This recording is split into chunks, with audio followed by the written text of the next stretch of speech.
दोस्तों आज मैं आप लोगों के लिए जो मूवी लेके आया हूँ वो सच्ची घटना पे आधारित है। इस लेटेस्ट स्पेनिश हॉरर मूवी का नाम है फिनोमिना और आप लोगों को ये कहानी हिला देगी। IMDb ने इसे 5.4 आउट ऑफ 10 की रेटिंग्स दी है और इस मूवी में हम देखेंगे कुछ पैरानॉर्मल इन्वेस्टिगेटर्स को जिन्होंने रियल में कुछ डरावने केसेस को सॉल्व किया था। अब मूवी में जो दिखाया गया है वो थोड़ा बड़ा चढ़ाकर है, पर इसके अंदर ज़्यादातर चीज़ें सच्ची में हुई थी जो कि बहुत ज़्यादा खौफनाक है। तो आप लोग वीडियो को पूरा लास्ट तक देखना। चैनल पे नए हो तो चैनल को सब्सक्राइब भी जरूर कर देना, क्योंकि अब हम देखने जा रहे हैं फिनोमिना मूवी की एक डरावनी कहानी।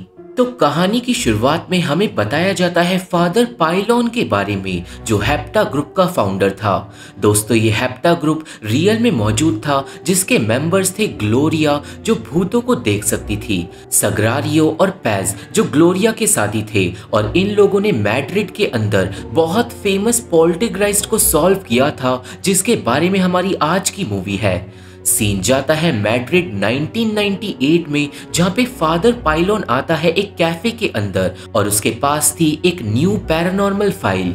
फिर दिखाते हैं हमें हेप्टा ग्रुप की मेंबर सग्रारियो को, जिसका पति मर चुका है और आज उसके पति की फोटो अपने आप गिर जाती है। सग्रारियो को लगता है कि उसका पति उससे आफ्टर लाइफ से कांटेक्ट कर रहा है और ये बात वो जाके बताती है फादर पाइलोन को। पाइलोन के साथ ही सग्रारियो मिलती है पाब्लो से, जो एक साइंस स्टूडेंट है और वो उन लोगों के पास साबित करने के लिए आया है कि भूत जैसा कुछ भी नहीं होता।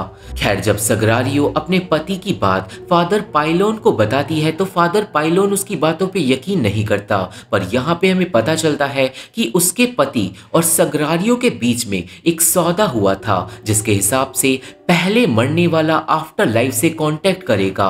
और अब क्योंकि सग्रारियो का पति मर गया है तो सग्रारियो को लगता रहता है कि उसका पति उससे कांटेक्ट कर रहा है, पर फादर पाइलोन उसकी बातों पे यकीन नहीं करता।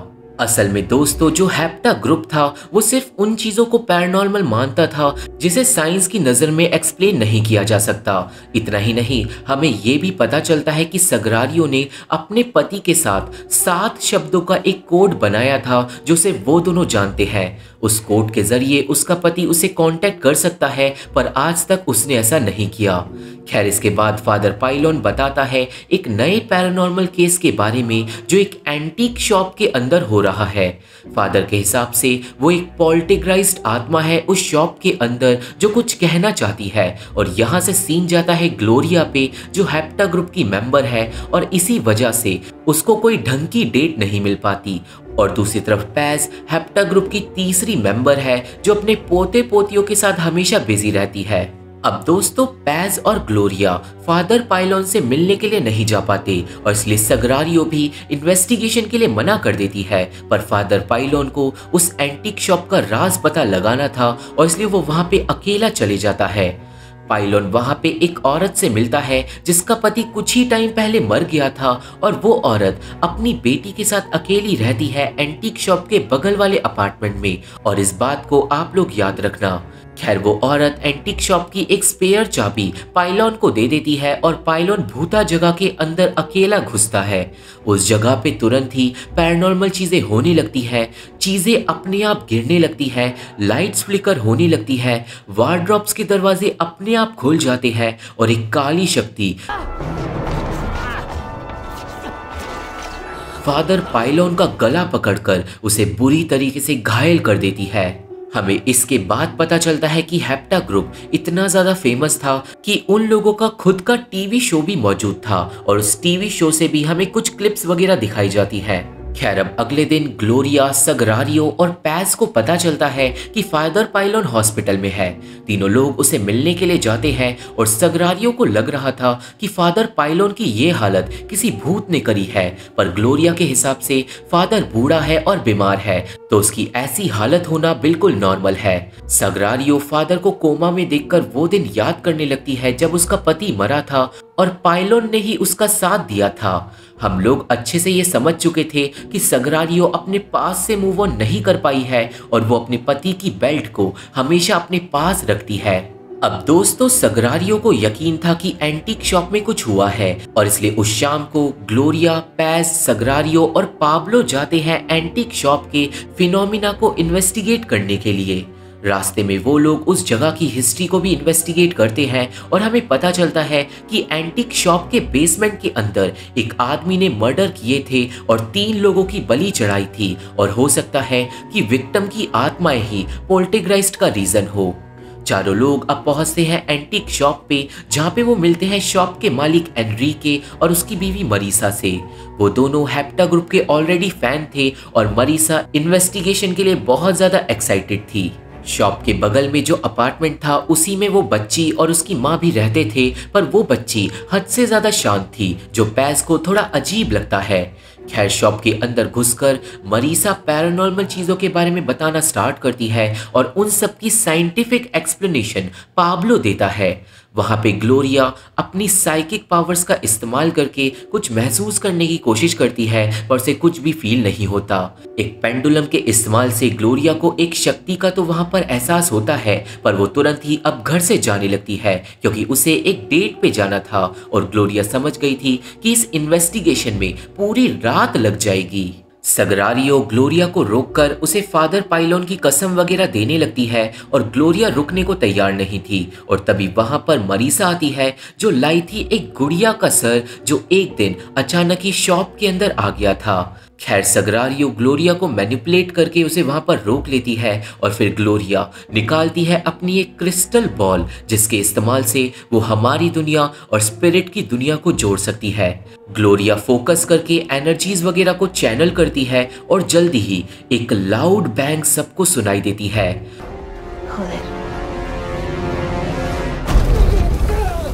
वो बैंग पूरा का पूरा घर हिलाकर रख देती है और उस आवाज के पीछे वो लोग पहुंचते हैं एक दीवार के पास। दीवार पे अजीब सा काला पानी चिपका हुआ था, जो पाब्लो के हिसाब से पाइप्स की खराबी हो सकती है, पर बात इतनी सी नहीं थी क्योंकि एनरिके डेली अपनी शॉप की फोटोज वगैरह लेता था और उन फोटोज को देखने से ये साफ पता चल रहा था कि दुकान में भारी भारी एंटीक चीजें अपने आप को ही हिला देता है।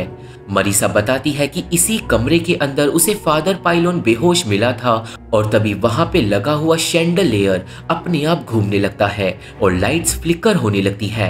मैग्नेटिक फील्ड भी वहां पर स्ट्रांग हो जाती है और ये सारी बातें पाब्लो भी एक्सप्लेन नहीं कर पा रहा था, पर अब चीजें बहुत ज्यादा इंटेंस हो जाती हैं और एनरिके के बाल अपने आप झड़ने लगते हैं। एनरिके डर के मारे वहां से चले जाता है और तभी पैस को कैमरे में ग्लोरिया का डिमोनिक रूप दिखाई देता है, जिससे वो घबरा जाती है और एक मदर मैरी की छोटी सी मूर्ति कैमरे पे आकर लगती है और कैमरे को तोड़ देती है। ये साफ हो जाता है कि इस शॉप के अंदर कोई पोल्टरगाइस्ट आत्मा है और फिर तभी एक लट्टू टेबल पर आकर बड़ी तेजी से घुस जाता है और मरीसा के हाथ को स्टैब करते करते बच जाता है। एनरिके अब वहां पर वापस आ जाता है और वो इतना ज्यादा डर गया था कि वो सब लोगों को भागने के लिए बोलता है। मरीसा अपने पति को संभालती है, पर अब हेप्टा ग्रुप समझ गया था कि वो जो भी आत्मा है वो कुछ कहना चाहती है और ऑब्वियसली अब आत्मा से बात करने के लिए चाहिए होगा ओइजा बोर्ड। हेप्टा ग्रुप अब ओइजा बोर्ड को निकालता है, जिसमें एनरिके को छोड़कर सब लोग हिस्सा लेते हैं। वो लोग प्लेनचेट पे उंगलियां रखकर आत्माओं को बुलाते हैं, पर इस सब के बीच में एनरिके को कुछ होने लगता है। खैर, जल्दी ही ओइजा बोर्ड चलना स्टार्ट हो जाता है और वो आत्मा अपना नाम बताती है, जो था किमी। ग्लोरिया अब एक एक करके सबकी उंगलियां प्लेनचेट से हटवा देती है और अब वो प्लेनचेट अपने आप बोर्ड पे हिलता रहता है और दूसरी तरफ एनरिके की हालत बिगड़ती जा रही थी। अब ग्लोरिया पता लगाने की कोशिश करती है कि ये किमी कौन है, पर प्लेनचेट एक फोटो पे जाकर लग जाता है और सवालों के जवाब ग्लोरिया को नहीं मिल पाते। अचानक ही लाइट भी चले जाती है और ग्लोरिया को शीशे के अंदर वो आत्मा साफ साफ दिखाई देती है, जो इंसान की आत्मा तो बिल्कुल भी नहीं लग रही थी। ग्लोरिया समझ जाती है कि वो आत्मा किमी नहीं है और फिर अचानक ही सारी की सारी खिड़कियां बंद हो जाती हैं। वो लोग फ्लैशलाइट्स को जलाते हैं और अब सबकी नजर जाती है एनरिके पे, जो पूरी तरीके से पोजेस्ड हो गया था। पाब्लो एनरिके की तरफ बढ़ता है, पर कोई शक्ति अचानक ही एनरिके को खींचकर अपने साथ ले जाती है और दरवाजा बंद हो जाता है। सब लोग एनरिके के पीछे भागते हैं और एक दूसरे कमरे में पहुंचते हैं जहां पर पोजेस्ड एनरिके अपने सर को शीशे के अंदर बार बार देके मारने लगता है। एनरिके को बचाने के लिए सब लोग उसके हाथ पैरों को पकड़ लेते हैं और सग्रारियो एनरिके की बॉल्स में मारकर उसे शांत कर देती है। वो डिमोनिक आत्मा सग्रारियो के ऊपर एक झूमर गिराकर उसे मारने की कोशिश करती है, पर सग्रारियो बच जाती है और सब लोग अब बुरी तरीके से डर चुके थे। अचानक ही एक रिकॉर्डर में गाने भी बजने लगते हैं और तभी फिर से खड़ा हो जाता है पोजेस्ड एनरिके, जो ग्लोरिया को बोलता है कि तुम सब मारे जाओगे, जिसके बाद वो बेहोश हो जाता है। लाइट्स वगैरह अब वापस आ जाती है और तुरंत एनरिके को हॉस्पिटल ले जाया जाता है। मरीसा भी अपने पति के साथ चले जाती है और हेप्टा ग्रुप पाब्लो को भी वहां से घर भेज देता है, क्योंकि एंटीक शॉप की आत्मा बहुत ज्यादा खतरनाक है। अब ग्लोरिया, सग्रारियो और पैज वापस एंटीक शॉप में जाते हैं, पर वो तीनों ही कंफ्यूज थे कि वो आत्मा कौन है और चाहती क्या है। वो लोग शॉप के अंदर कैमरे वगैरह सेट करके वहां से एक बार के अंदर चले जाते हैं इस बारे में सोचने के लिए, पर उनकी बातें पर्सनल लाइफ पे शिफ्ट हो जाती है। सग्रारियो ग्लोरिया से बहस करने लगती है, क्योंकि 2 साल हो गए थे पर अभी तक ग्लोरिया ने उसके पति से कांटेक्ट नहीं किया। तीनों में लड़ाई हो जाती है इस बात को लेकर कि ग्रुप में कौन सबसे ज्यादा इंपॉर्टेंट है, और ग्लोरिया गुस्से में वहां से भाग जाती है। अब बाहर होने लगती है बहुत तेज बारिश और सग्रारियो और पैज अब अकेले ही एंटीक शॉप में वापस जाते हैं। पैज एंटीक शॉप के अंदर चले जाती है और बाहर सग्रारियो को मिलती है एक हेयर क्लिप, जो प्रोबेबली उसी छोटी बच्ची की होगी। सग्रारियो उस बच्ची की क्लिप वापस करने के लिए जाती है और उसकी अजीब माँ दरवाजा खोलती है। सग्रारियो सोचती है कि उसे उस बच्ची से टीवी के लिए स्टेटमेंट्स वगैरह ले लेनी चाहिए, और इसलिए वो उससे बात करने के लिए घर के अंदर चले जाती है। उस अजीब औरत का नाम था पोलिसिया और उसकी बेटी का नाम था सुजानीता। सग्रारियो जाके सुजानीता से बात करती है, जिसके पास बहुत सारी गुड़िया थी, और वहां पर सग्रारियो को उस डॉल का शरीर मिलता है जिसका सर एंटीक शॉप के अंदर मिला था। सग्रारियो सुजानीता से पूछती है कि तुम्हारी डॉल की ये हालत किसने करी, पर सुजानीता उस बात का जवाब ना देते हुए अपने बॉयफ्रेंड के बारे में बताने लगती है, जिसका नाम था किमी। किमी का नाम सुनते ही सग्रारियो डर जाती है और सग्रारियो को लगता है कि सुजानीता का बॉयफ्रेंड भूत है, पर सुजानीता बोलती है कि किमी मेरे को बचाता है जब वो मेरे को मारती है। सग्रारियो कंफ्यूज हो जाती है, पर जल्दी ही उसे पता चलता है कि सुजानीता का पूरा शरीर चोटों के निशानों से भरा हुआ है, मतलब कोई तो है जो सुजानीता को मारता पीटता है, और वो और कोई नहीं दोस्तों, उसी की माँ पोलिसिया है। और इस बात का पता दूसरी तरफ पैज लगा लेती है, क्योंकि सीसीटीवी कैमरा में पोलिसिया कैद हो गई थी अपनी बेटी को मारते हुए। पैज अब खिड़की से सग्रारियो को वार्न करने की कोशिश करती है, पर वो ऐसा नहीं कर पाती, और दूसरी तरफ सग्रारियो उस बच्ची को अपने साथ लेके जाने लगती है, क्योंकि वो भी समझ गई थी कि पोलिसिया ही अपनी बेटी को मारती है। अब पैज अपनी दोस्त को भागकर बचाने के लिए जाती है, पर रास्ते में वो फिसल कर गिर जाती है। किसी तरह पैज पोलिसिया के घर पे पहुंचती है, पर पोलिसिया दरवाजा खोलने में बहुत ज्यादा नाटक कर रही थी, पर वो किसी तरह अपनी बातों में पोलिसिया को लेकर घर के अंदर घुस जाती है। पैज अब किसी तरह अपनी बातों में पोलिसिया को फंसा कर रखती है और उसका ध्यान भटका कर रखती है, ताकि बाकी दोनों लोग घर से भाग सके। सग्रारियो उस बच्ची को बचाने में कामयाब होने ही वाली थी कि तभी पोलिसिया को उन लोगों का प्लान समझ आ जाता है, और वो एक फ्राई पैन से पैज को मार के बेहोश कर देती है। वो एक चाकू से सग्रारियो को भी मारने के लिए बढ़ती है, और अब उन दोनों औरतों में लड़ाई होती है। लड़ाई में पोलिसिया सग्रारियो पे हावी हो जाती है और वो उसे मारने ही वाली थी कि तभी वहां पे आ जाती है ग्लोरिया, जो पोलिसिया को मार के बेहोश कर देती है। अब आगे पुलिस को बुलाया जाता है, जो पोलिसिया और सुजानीता को अपने साथ ले जाती है। हेप्टा ग्रुप को पता चलता है कि अपने पति की मौत के बाद से पोलिसिया पागल हो गई थी और वो अपनी बेटी को मारती पीटती थी।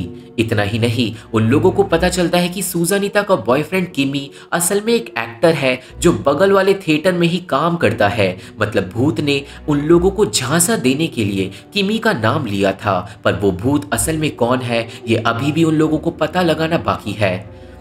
खैर दोस्तों, अब वो तीनों लोग बहुत ज़्यादा थक चुके थे और घर जाना चाहते थे, पर ग्लोरिया को अंदर से कुछ अजीब सा फील हो रहा था और वो वापस अब शॉप के अंदर चले जाती है। थोड़ी देर बाद सग्रारियो और पैस को ग्लोरिया की चीख सुनाई देती है और वो दोनों भी तुरंत उसे बचाने के लिए भागते हैं। एंटीक शॉप के अंदर अब हर जगह बारिश का पानी लीक हो रहा था और ग्लोरिया के पैरों के निशान एक वार्डरोब के अंदर जा रहे थे। वहां पर पानी भी अपने आप फ्लो होकर कहीं पे जा रहा था और वार्डरोब को हटाने के बाद उन लोगों को मिलता है एक सीक्रेट रास्ता। दोनों लोग उस अंधेरे रास्ते के अंदर चले जाते हैं जो बिल्डिंग के हिडन बेसमेंट के अंदर उन दोनों को ले जाता है, जहां पर पानी भरा हुआ था और एक डिमोनिक आल्टर पे बैठी हुई थी पोजेस्ड ग्लोरिया। ग्लोरिया सग्रारियो और पैस को बैठने का इशारा करती है और सग्रारियो शांति से बैठ के उस डिमोनिक आत्मा से पूछती है कि तुम्हें क्या चाहिए, और उस डीमन की बातों से हमें पता चलता है कि वही डीमन पोलिसिया को पोजेस करके सुजानिता को मारता पीटता था। डीमन बोलता है कि उसे 3 विचेस की बलि चाहिए, जिसके बाद वो एक चाकू निकालकर आल्टर पे रख देता है। अचानक ही दीवारों से इंसानों की हड्डियां गिरने लगती है, जिससे सग्रारियो और पैस चौंक जाते हैं और अब उन्हें पता चलता है कि आखिर इस एंटीक शॉप का राज क्या है। दोस्तों, असल में इस बेसमेंट के अंदर बिल्डिंग के पुराने ओनर ने मर्डर करके एक डीमन को बुलाया था जिसे 3 विचेस की बलि चाहिए थी। पास्ट में उस ओनर ने डीमन को बलि तो दी थी, पर वो विचेस नकली निकल गई थी और इसलिए डीमन इसी बिल्डिंग के अंदर फंस गया। पर अब डीमन को जब पता चला हेप्टा ग्रुप के बारे में, तो उसने पोल्टेग्राइज्ड करके ग्लोरिया, पैज और सग्रारियो को वहां पर आने पे मजबूर कर दिया ताकि वो उन तीनों की बलि ले सके और अपना काम पूरा कर सके। पैज और सग्रारियो ग्लोरिया को होश में लाने की कोशिश करती है, पर डीमन दोनों को दूर उड़ाकर फेंक देता है। वो डीमन अब फादर पाइलोन की आवाज में बोलने लगता है और सग्रारियो को बहकाने की कोशिश करता है, पर पैज सग्रारियो को संभालती है।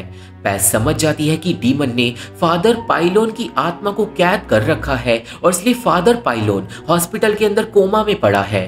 पैज अब ग्लोरिया को चिल्लाकर बोलती है फादर पाइलोन की आत्मा को ढूंढने के लिए, पर असल में दोस्तों स्पिरिट वर्ल्ड के अंदर फादर पाइलोन की आत्मा ऑलरेडी ग्लोरिया की आत्मा से मिल चुकी थी। पाइलोन ग्लोरिया को समझा रहा था कि उसे इस डीमन को रोकना होगा, पर ग्लोरिया डरी हुई थी।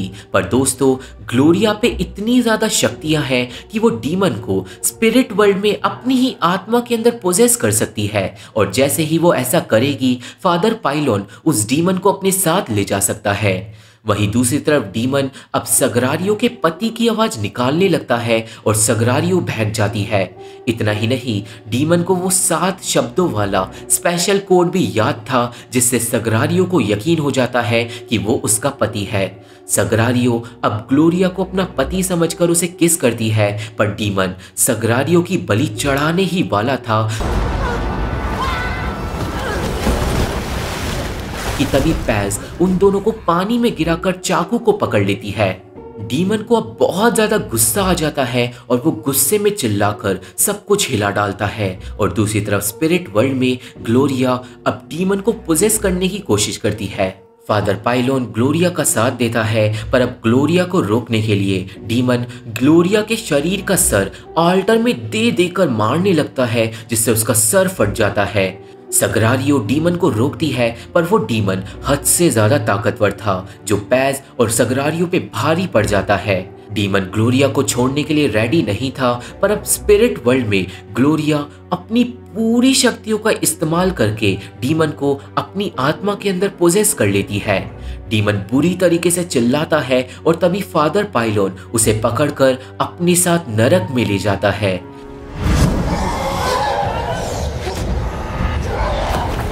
रियल दुनिया में भी फाइनली डीमन ग्लोरिया के शरीर से बाहर निकल जाता है, पर अब उसके बेहोश शरीर के ऊपर एक वुडन पोस्ट गिर जाता है और ग्लोरिया नीचे ही फंस जाती है। पैस तुरंत ही एक रस्सी से पोस्ट को हटाने की कोशिश करती है, पर वो रस्सी टूट जाती है और अब उन लोगों को जल्दी से जल्दी कुछ करना होगा, इससे पहले ग्लोरिया पानी के अंदर डूब जाए। अब वहां पर सग्रारियो अपने पति की बेल्ट का इस्तेमाल करती है और पास्ट को भुलाकर उस पोस्ट को गिरा देती है और ग्लोरिया को बचा लेती है। वो लोग तुरंत ही ग्लोरिया को सीपीआर देकर होश में लाते हैं और इसी सीन में सग्रारियो अपने पति से भी फाइनली मूव ऑन कर लेती है और हम उसकी आंखों में देख पाते हैं कि वो अब अपने पास्ट को भुलाकर अपने प्रेजेंट पे फोकस करेगी ताकि वो उन लोगों के साथ अपनी जिंदगी खुशी से स्पेंड कर सके जो उससे सच में प्यार करते हैं। अब अगले दिन सब कुछ ठीक हो जाता है और सग्रारियो अपनी वेडिंग रिंग को भी उतार देती है, पर फिर उन तीनों को न्यूज़ मिलती है कि फादर पाइलोन हॉस्पिटल में मारा गया। आखिरकार वही तो डीमन को अपने साथ लेके गया था। हेप्टाग्रुप फादर पाइलोन की मौत को मॉर्न करते हैं और इसी एंडिंग के साथ मूवी खत्म हो जाती है, जहां पर सब लोग एंड में खुश थे। तो ये थी एक्सप्लेनेशन फिनोमिना मूवी की और मुझे आशा है कि आप सभी को ये मूवी समझ आ गई होगी और मेरी वीडियो पसंद आई होगी। ये मूवी देखनी है तो मेरा टेलीग्राम ज्वाइन करना होगा। मेरे फेसबुक पेज का लिंक और बाकी social media link description box में मौजूद है, तो अगर आप लोग मेरे से जुड़ना चाहते हो तो आप लोग मेरे को वहाँ पे फॉलो जरूर कर सकते हो। वीडियो पसंद आई हो तो वीडियो को लाइक करके और चैनल को सब्सक्राइब करके हमारा सपोर्ट जरूर करना, क्योंकि इन्हीं चीज़ों से हमें हेल्प मिलती है। और मैं आप लोगों से मिलता हूँ अपनी अगली वीडियो में, तब तक के लिए थैंक यू, बाय बाय।